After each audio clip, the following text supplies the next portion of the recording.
ಅವರು ಮಾಡುವಂತಹ ಒಂದು ದೊಡ್ಡ ಇನ್ನೊಂದು ಕಾರ್ಯವನ್ನು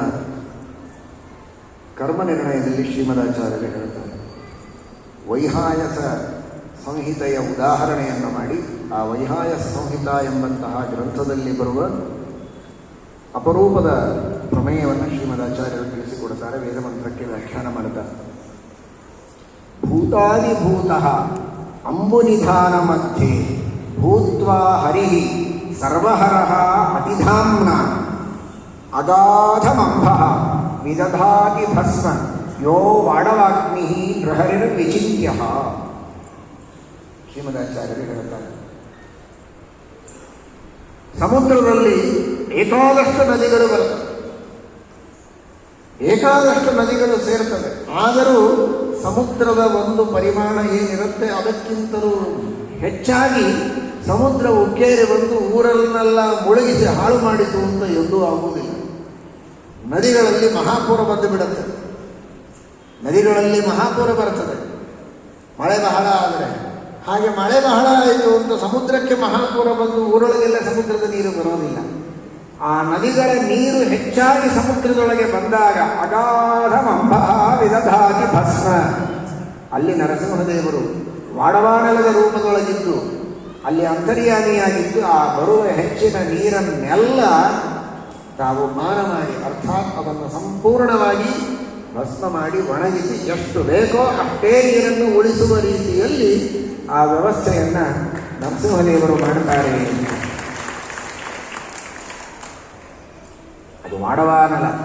ಯಾದವಾರ್ಯರು ಇದನ್ನು ಸ್ಮರಣೆ ಮಾಡುತ್ತಾರೆ ಕರಾವಲಂಬನ ಸ್ತೋತ್ರದಲ್ಲಿ. ಕ್ಷಾರಾಬ್ಧಿ ಸಂಗತ ಮಹಾಜಲ ಪಾತ್ರ ವಾಡವಾಗ್ನಿಸ್ವರೂಪ ಪರಮಾಣುಗತಾಣುರೂಪ ಅವ್ಯಾಕೃತಾಂಬರಗತ ಪರಿಮೇಯ ರೂಪ ವಾಸಿಷ್ಠ ಕೃಷ್ಣ ಮಮ ದೇಹಿ ಕರಾವಲಂಬಂ.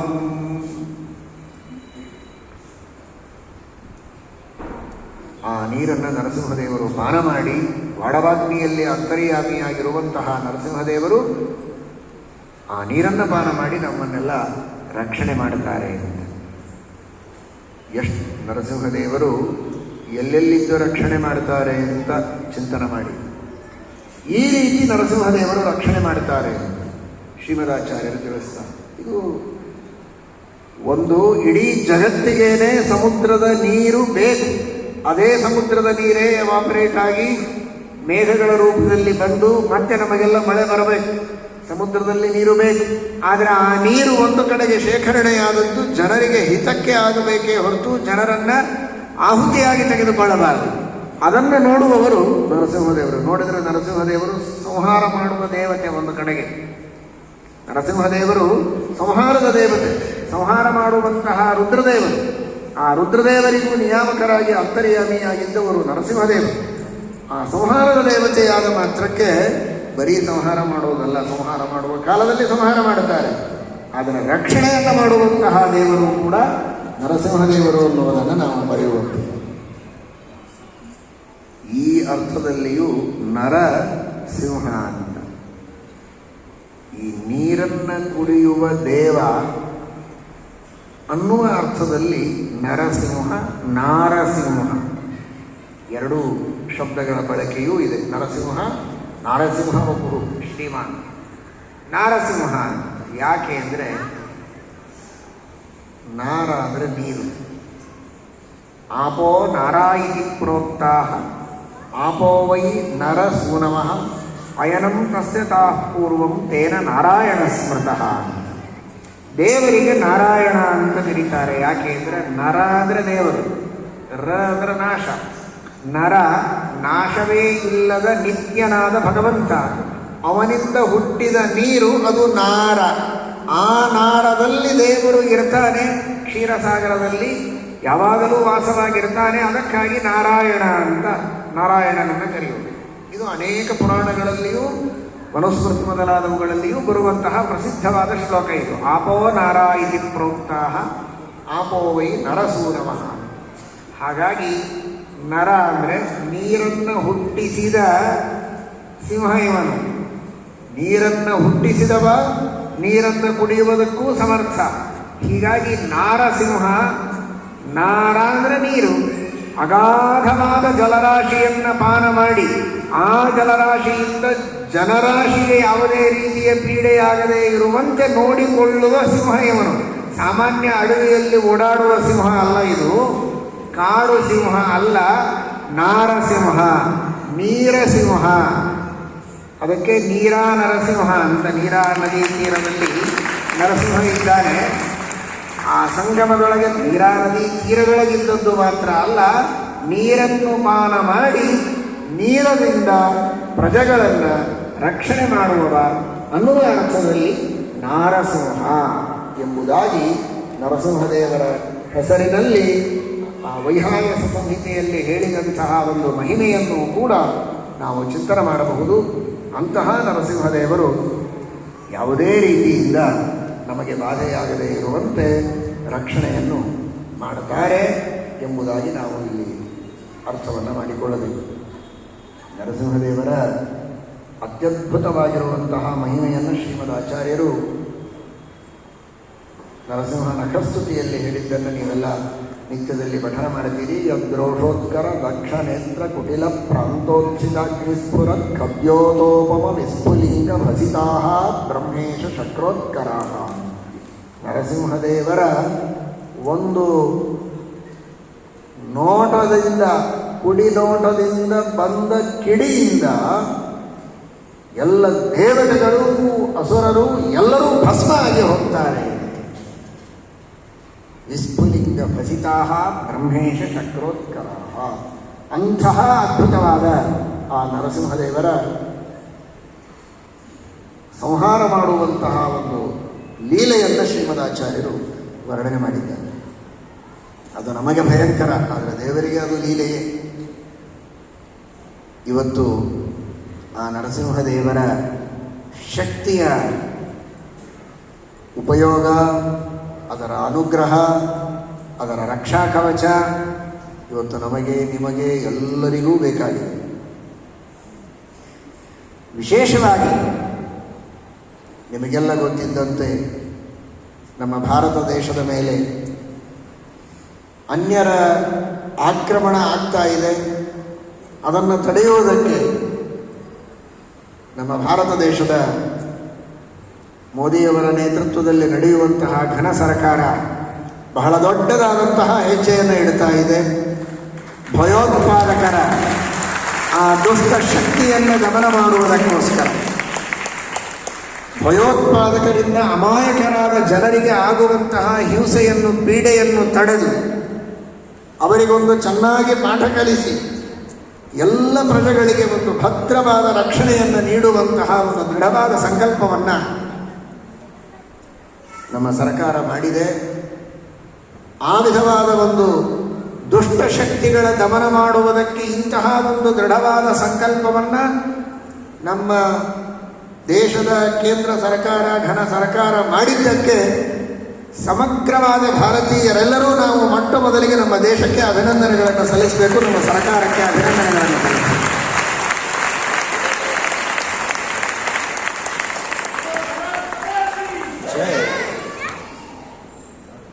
ಜೊತೆಗೆ ಅಭಿನಂದನೆಗಳನ್ನು ಸಲ್ಲಿಸಿದ ಮಾತ್ರಕ್ಕೆ ನಮ್ಮ ಕೆಲಸ ಮುಗಿಯಲಿಲ್ಲ. ನೇರವಾಗಿ ಮುಂಚೂಣಿಯಲ್ಲಿದ್ದು ಯುದ್ಧವನ್ನು ಮಾಡುವಂತಹ ಯೋಧರಿಗೆ, ಅವರ ಹಿನ್ನೆಲೆಯಲ್ಲಿ ನಿಂತು ಅವರಿಗೆ ಶಕ್ತಿಯನ್ನು ಕೊಡುವಂತಹ ಸೇನಾಪತಿಗಳಿಗೆ, ಮಂತ್ರಿಗಳಿಗೆ, ರಾಜರಿಗೆ, ಎಲ್ಲ ತರಹದ ಈ ಯುದ್ಧದಲ್ಲಿ ಭಯೋತ್ಪಾದಕರನ್ನು ತಡೆಯುವ ಒಂದು ದೊಡ್ಡದಾದಂತಹ ಸಂಕಲ್ಪವನ್ನು ಇಟ್ಟುಕೊಂಡು ಆ ಪ್ರಯತ್ನವನ್ನು ಮಾಡುವ ಮೇಲಿನಿಂದ ಕೆಳಗಿನವರೆಗೆ, ರಾಜರಿಂದ ಸಿಪಾಯಿಯವರೆಗೆ ಇರುವಂತಹ ಪ್ರತಿಯೊಬ್ಬ ವ್ಯಕ್ತಿಗಳಿಗೂ ಒಳ್ಳೆ ಶಕ್ತಿ ಇರಬೇಕು. ಯಾವುದೇ ರೀತಿಯ ಕಷ್ಟ ಅವರಿಗೆ ಬರಬಾರದು. ಅವರಿಗೆ ಭಗವಂತನ ರಕ್ಷಾ ಕವಚ ಚೆನ್ನಾಗಿ ಇರಬೇಕು, ಆಧ್ಯಾತ್ಮಿಕವಾದ ರಕ್ಷಾ ಕವಚ ಚೆನ್ನಾಗಿ ಇರಬೇಕು. ಅವರಿಗೆ ವಿಜಯ ಆಗಬೇಕು, ದೇಶಕ್ಕೆ ವಿಜಯ ಆಗಬೇಕು, ನಮ್ಮ ಸನಾತನ ಧರ್ಮಕ್ಕೆ ವಿಜಯ ಆಗಬೇಕು, ಎಲ್ಲ ಭಾರತೀಯರಿಗೂ ಸುಭದ್ರತೆ ಇರಬೇಕು. ಈ ದಿಶೆಯಲ್ಲಿ ನಾವು ಮಾಡುವ ಪ್ರಯತ್ನವೂ ಬೇಕು. ನೀವೆಲ್ಲ ಕರ ಟ್ಯಾಕ್ಸ್ ಕೊಡ್ತೀರಾ, ಅದರಿಂದ ದೇಶಕ್ಕೆ ಒಂದು ತರಹದ ಸೇವೆಯನ್ನು ಮಾಡ್ತೀರಾ, ಆ ರೀತಿಯಾಗಿ ದೇಶದಿಂದ ಆಗುವ ಕಾರ್ಯಗಳಿಗೆ ಒಂದು ರೀತಿಯ ಕರ ಕೊಡುವ ರೀತಿಯಲ್ಲಿ ನಿಮ್ಮ ಕರವನ್ನು ಮುಂದೆ ಚಾಚಿದ್ದೀರಿ, ಸಹಾಯ ಮಾಡಿದ್ದೀರಿ, ಮಾಡ್ತಾ ಇದ್ದೀರಿ, ಮಾಡ್ತೀರಾ. ಅದರ ಜೊತೆಗೆ ಕರ ಕೊಡುವ ಮೂಲಕ ಮಾತ್ರ ಕರ ಚಾಚಬೇಡಿ, ನಿಮ್ಮ ಕರದಿಂದ ಜಪವನ್ನೂ ಮಾಡಿ ಆ ರೀತಿಯಲ್ಲಿಯೂ ನಿಮ್ಮ ಕರವನ್ನು ಕೊಡಿ. ನಾಮಸ್ಮರಣೆ ಮಾಡಿ, ನರಸಿಂಹದೇವರ ಸ್ಮರಣೆ ಮಾಡಿ. ನರಸಿಂಹ ಜಯಂತಿ ಹತ್ತಿರ ಬಂದಿದೆ. ಈ ನರಸಿಂಹ ಮಾಸದೊಳಗೆ ನರಸಿಂಹದೇವರೇ ಸರ್ಕಾರಕ್ಕೆ ಆ ಪ್ರೇರಣೆಯನ್ನು ಕೊಟ್ಟಂತಿದೆ. ನನ್ನ ಮಾಸ ಇದು, ಕೆಲಸ ಚೆನ್ನಾಗಿ ಮಾಡುವಂತ. ಆ ದೃಷ್ಟಿಯಲ್ಲಿ ನರಸಿಂಹದೇವರ ನಾಮಸ್ಮರಣೆ, ನರಸಿಂಹದೇವರ ಸುಳಾದಿಯ ಪಾರಾಯಣ, ನರಸಿಂಹದೇವರ ಸ್ತೋತ್ರದ ಪಠನ, ಗುರುಗಳಿಂದ ಮಂತ್ರೋಪದೇಶ ಪಡೆದಂತಹ ಶುದ್ಧವಾದ ರೀತಿಯಲ್ಲಿ ನರಸಿಂಹ ಮಂತ್ರದ ಜಪ ಮಾಡುವ ಪರಿಜ್ಞಾನ ಇದ್ದವರು ನರಸಿಂಹ ಮಂತ್ರದ ಜಪ, ಕುಳಿತಾಗ ನಿಂತಾಗ ನರಸಿಂಹ ನರಸಿಂಹ ನರಸಿಂಹ ಅಂತ ಹೇಳಲಿಕ್ಕಂತೂ ಯಾವ ನಿರ್ಬಂಧವೂ ಇಲ್ಲ. ಎಲ್ಲರೂ ಹೇಳಬಹುದು, ಅದಕ್ಕೆ ಕಷ್ಟವೂ ಏನಿಲ್ಲ, ಶ್ರಮವೂ ಇಲ್ಲ. ಆದರೆ ಭಕ್ತಿಯಿಂದ ಹೇಳಿ. ಉದ್ದೇಶ ಒಂದೇ, ನಮ್ಮ ದೇಶಕ್ಕೆ ರಕ್ಷಣೆಯಾಗಬೇಕು, ಎಲ್ಲ ಸಜ್ಜನರಿಗೂ ರಕ್ಷಣೆ ಸಿಗಬೇಕು. ನಮ್ಮ ದೇಶದ ಪ್ರತಿಯೊಬ್ಬ ಯೋಧರಿಗೂ ಕೂಡ ಅತ್ಯಂತ ಗಟ್ಟಿಮುಟ್ಟಿಯಾಗಿದ್ದು, ಆರೋಗ್ಯವಂತರಾಗಿದ್ದು, ಸಶಕ್ತರಾಗಿದ್ದು, ಚೆನ್ನಾಗಿ ಈ ಯುದ್ಧದಲ್ಲಿ ವಿಜಯವನ್ನು ಪಡೆದು ನಮ್ಮ ದೇಶಕ್ಕೆ ಭದ್ರತೆಯನ್ನು ನೀಡುವಂತೆ ಆಗಬೇಕು. ಆ ರೀತಿಯಲ್ಲಿ ಎಲ್ಲರೂ ಸಾಮೂಹಿಕವಾಗಿಯೂ ಮಾಡಿ, ನಿಮ್ಮ ಮನೆಯಲ್ಲಿಯೂ ಮಾಡಿ, ಮನಸ್ಸಿನಲ್ಲಿಯೂ ಮಾಡಿ. ಇದರಲ್ಲಿ ವಂಚನೆಯನ್ನು ಮಾಡಬೇಡಿ. ಇದು ಯಾರದೋ ಕೆಲಸ ಅಂತ ತಿಳಿಯುವುದಲ್ಲ, ಇದು ನಮ್ಮ ಕರ್ತವ್ಯ. ನಾವು ಮಾಡಬೇಕಾದದ್ದು ದೇಶದ ಸೇವೆ, ಇದು ಈಶನ ಸೇವೆ ಎಂಬ ಭಾವನೆಯಿಂದ ನೀವೆಲ್ಲ ಶ್ರದ್ಧೆಯಿಂದ ಮಾಡಬೇಕು. ಅದಕ್ಕೆ ಎಲ್ಲ ರೀತಿಯಿಂದ ನರಸಿಂಹದೇವರ ನೌಕಾ ಸೇನೆ ಹೋಗುತ್ತೆ ಅಂದರೆ ಸಮುದ್ರದಲ್ಲಿ ನರಸಿಂಹದೇವರು ರಕ್ಷಕರಾಗಿದ್ದಾರೆ. ನಾರಸಿಂಹ, ನೀರಸಿಂಹ, ಸಮುದ್ರ ಸಿಂಹ. ಸಮುದ್ರದೊಳಗೂ ಅಗಾಧಮಂಭೋ ವಿದಧಾತಿ ಭಸ್ಮ. ಅಲ್ಲಿರುವಂತಹ ಸಮುದ್ರದ ರಕ್ಷಣೆಗೆ ಇರುವ ನರಸಿಂಹ ನಮ್ಮ ನೌಕಾ ಸೇನೆಗೆ ರಕ್ಷಣೆಯನ್ನು ಕೊಡ್ತಾರೆ. ಪದಾವಷ್ಟಬ್ಧ ಪಾತಾಳಂ ಮೂರ್ಧಾವಿಷ್ಟ ತ್ರಿವಿಷ್ಟಪಂ ಭುಜ ಪ್ರವಿಷ್ಟಾಷ್ಟದಿಶಂ ಮಹಾವಿಷ್ಣುಂ ನಮಾಮ್ಯಹಂ ಅಂತ ನರಸಿಂಹದೇವರ ಬಗ್ಗೆ ಹೇಳುವಾಗ ಇವರು ಮಹಾವಿಷ್ಣು ಅಂತ. ಮಹಾವಿಷ್ಣು ಅಂದರೆ ಯಾಕೆ ಅಂದರೆ ಎಲ್ಲ ಕಡೆಗೆ ವ್ಯಾಪಿಸಿ ನಿಂತಿದ್ದಾನೆ ಅಂತ. ಪದಾವಷ್ಟಬ್ಧ ಪಾತಾಳಂ, ತನ್ನ ಪಾದದಿಂದ ಪಾತಾಳವನ್ನೇ ವ್ಯಾಪಿಸಿದವ. ಮೂರ್ಧಾವಿಷ್ಟ ತ್ರಿವಿಷ್ಟಪಂ, ತನ್ನ ತಲೆಯಿಂದ ಸತ್ಯಲೋಕಾದಿ ಮೇಲಿನ ಎಲ್ಲ ಲೋಕಗಳನ್ನೂ ವ್ಯಾಪಿಸಿದಂಥವ. ಭುಜ ಪ್ರವಿಷ್ಟಾಷ್ಟದಿಶಂ, ತನ್ನ ತೋಳಿನೊಳಗೆ 8 ದಿಕ್ಕುಗಳನ್ನು ಆಲಿಂಗನ ಮಾಡಿಕೊಂಡು ನಿಂತಹ ವಿಶ್ವವ್ಯಾಪಿಯಾದಂತಹ ನರಸಿಂಹ. ಅದು ವಾಯುಸೇನೆ ಇರಬಹುದು, ನೌಕಾಸೇನೆ ಇರಬಹುದು, ಭೂಸೇನೆ ಆಗಿರಬಹುದು, ಯಾರೇ ಇರಲಿ, ಎಲ್ಲಿದೆ ನಮ್ಮ ನರಸಿಂಹನ ರಕ್ಷಣೆ ನಮ್ಮ ಸೇನೆಗೆ ಇರಬೇಕು. ನಾವೆಲ್ಲರೂ ಒಕ್ಕರೊಳಗಿಂದ ಪ್ರಾರ್ಥನೆಯನ್ನು ಮಾಡೋಣ, ಜಪ ಮಾಡೋಣ. ಯಾವುದೇ ರೀತಿಯ ವೈಯಕ್ತಿಕವಾದ ನಿಮ್ಮ ಕಾರ್ಯಗಳಿಗೆ ಎಷ್ಟು ಬೇಕೋ ಅಷ್ಟು ಸಮಯವನ್ನು ಕೊಟ್ಟು ಇನ್ನುಳಿದದ್ದನ್ನು ನಮ್ಮ ದೇಶದ ರಕ್ಷಣೆಗಾಗಿ ನಮ್ಮ ಪ್ರಾರ್ಥನೆ, ನಮ್ಮ ಜಪ, ನಮ್ಮ ಸಾಧನೆ, ಈ ತರಹದ ಒಂದು ಹೊರಗಿನಿಂದ ಇರುವಂತಹ ಯಾರಿಗೂ ಕಾಣದ ಈ ಆಧ್ಯಾತ್ಮಿಕ ಕವಚ, ಬೇರೆ ಕವಚವನ್ನು ಅವರು ಭೇದನ ಮಾಡಬಹುದು, ಈ ಆಧ್ಯಾತ್ಮಿಕ ಕವಚವನ್ನು ಭೇದನ ಮಾಡಲಿಕ್ಕೆ ಆಗೋದಿಲ್ಲ. ಆ ಕಾರ್ಯವನ್ನು ನೀವೆಲ್ಲ ಮಾಡಬೇಕು. ಅಂತಹ ನರಸಿಂಹದೇವರ ಒಂದು ವಿಶೇಷವಾದಂತಹ ಕೃಪೆ, ಅನುಗ್ರಹ ಪ್ರಜೆಗಳ ಮೇಲೂ ಇರಲಿ, ಸೈನಿಕರ ಮೇಲೂ ಇರಲಿ, ಸೇನಾಪತಿಗಳ ಮೇಲೂ ಇರಲಿ, ಮಂತ್ರಿಗಳ ಮೇಲೂ ಇರಲಿ, ರಾಜರ ಮೇಲೂ ಇರಲಿ ಎಂಬುದಾಗಿ ನಾವು ವಿಶೇಷವಾಗಿ ಪ್ರಾರ್ಥನೆಯನ್ನು ಮಾಡೋಣ.